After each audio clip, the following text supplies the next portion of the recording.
Good morning बच्चों, सुप्रभात।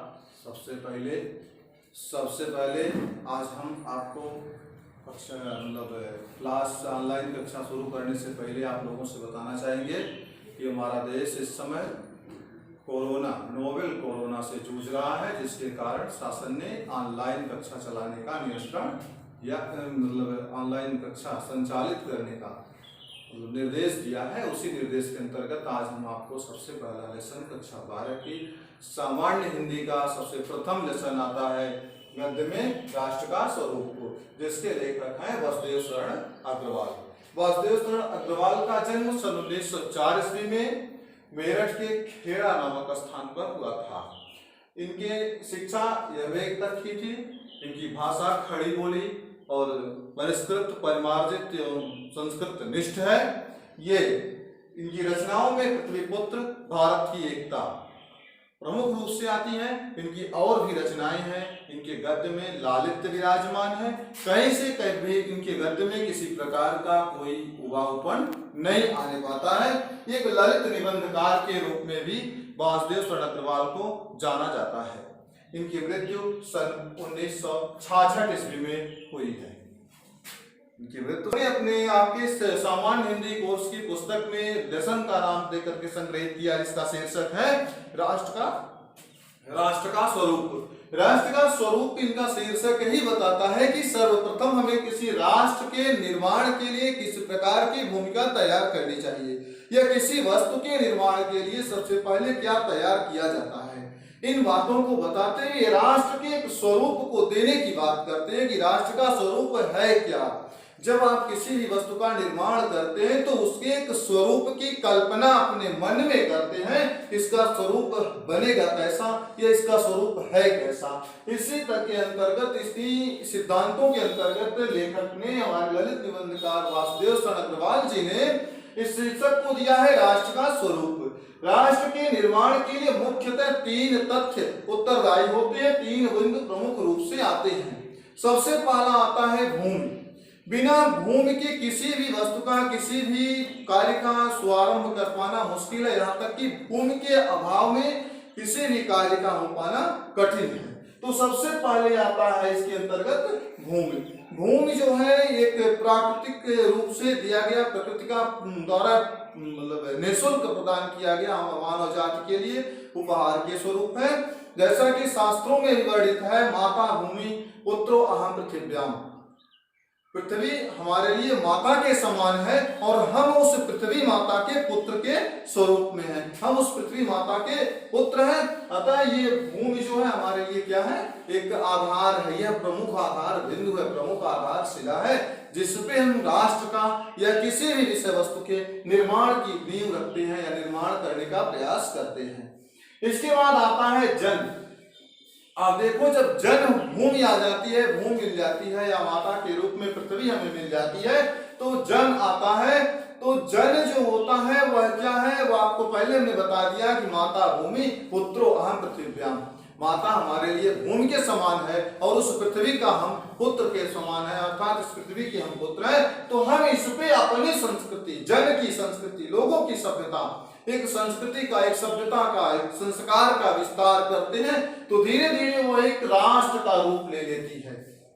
जब हम एक जन लोगों के द्वारा तैयार की गई संस्कृति का विस्तार करते हैं, तब एक राष्ट्र का स्वरूप तैयार हो जाता है। इसीलिए लेखक ने यहाँ शीर्षक दे दिया था राष्ट्र का स्वरूप। फिर कहते हैं कि जन की संस्कृति, हमारी संस्कृति है क्या, हमारे अंदर कौन सी सभ्यता है, किस प्रकार की संस्कृति हम देना चाहते हैं, किस प्रकार की आचरण को हम करना चाहते हैं। जब हम भूमि पर, पहले हमने बता दिया, भूमि के बाद जन आता है। जन जब मानव जाति उस पर सक्रियता से कार्य करते हैं तो हमारी एक सभ्यता निकलती है। वो सभ्यता क्या है कि पृथ्वी के साथ कैसा बर्ताव हो, या उस पे रहने वाले पशु पक्षी कीट पतंग जीव जंतुओं के साथ किस प्रकार का बर्ताव हमारा है। और हमसे बड़े छोटे अपने मानव जाति में भी जो हमसे आपसे बड़े हैं, हमारे आपसे श्रेष्ठ हैं, उन्होंने क्या कहा महापुरुषों की गणना में, महापुरुषों ने क्या कहा पृथ्वी के प्रति, या हमारे किस प्रकार के विचार होने चाहिए पृथ्वी के प्रति। इन सारी बातों को हम ध्यान में रखना चाहते हैं और रखते भी हैं।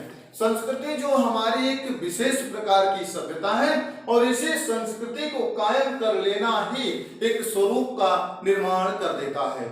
जब हम संस्कृति अपनी पूरी तरह से कायम कर लेते हैं, जब हमारी संस्कृति सभ्यता पूरी तरह से पुष्पित और पल्लवित हो जाती है, तो उसमें निश्चित रूप से राष्ट्र के निर्माण में कहीं से कोई संशय नहीं रह जाता। जैसा कि पहले से ही आपको विदित है या सबको मतलब सिखाया जाता है, बच्चा छोटे से बड़ा ज्यों-ज्यों बड़ा होता त्यों-त्यों उसके ऊपर संस्कारों का और संस्कृति का, शिक्षा का दबाव मतलब एक क्रमागत धीरे धीरे क्रम से क्रमानुसार उस पर एक संस्कार के भाव बढ़ते जाते हैं और उसके अंदर परिवर्तन आता चला जाता है। वही परिवर्तन ही जन की संस्कृति है और इन तीनों बिंदुओं से मिलकर के एक राष्ट्र का निर्माण होता है और यही हमारे राष्ट्र का स्वरूप कहा जाता है। तो फिर हम संस्कृति की बात करते हैं। संस्कृति राष्ट्र के स्वरूप का तीसरा अंग आता है, जिसमें मनुष्यों ने युगों युगों से, जैसे आप देखो मतलब चालुक्य काल, ये इन सब प्राचीन कालों से लेकर के युगों युगों से एक सभ्यता का निर्माण किया।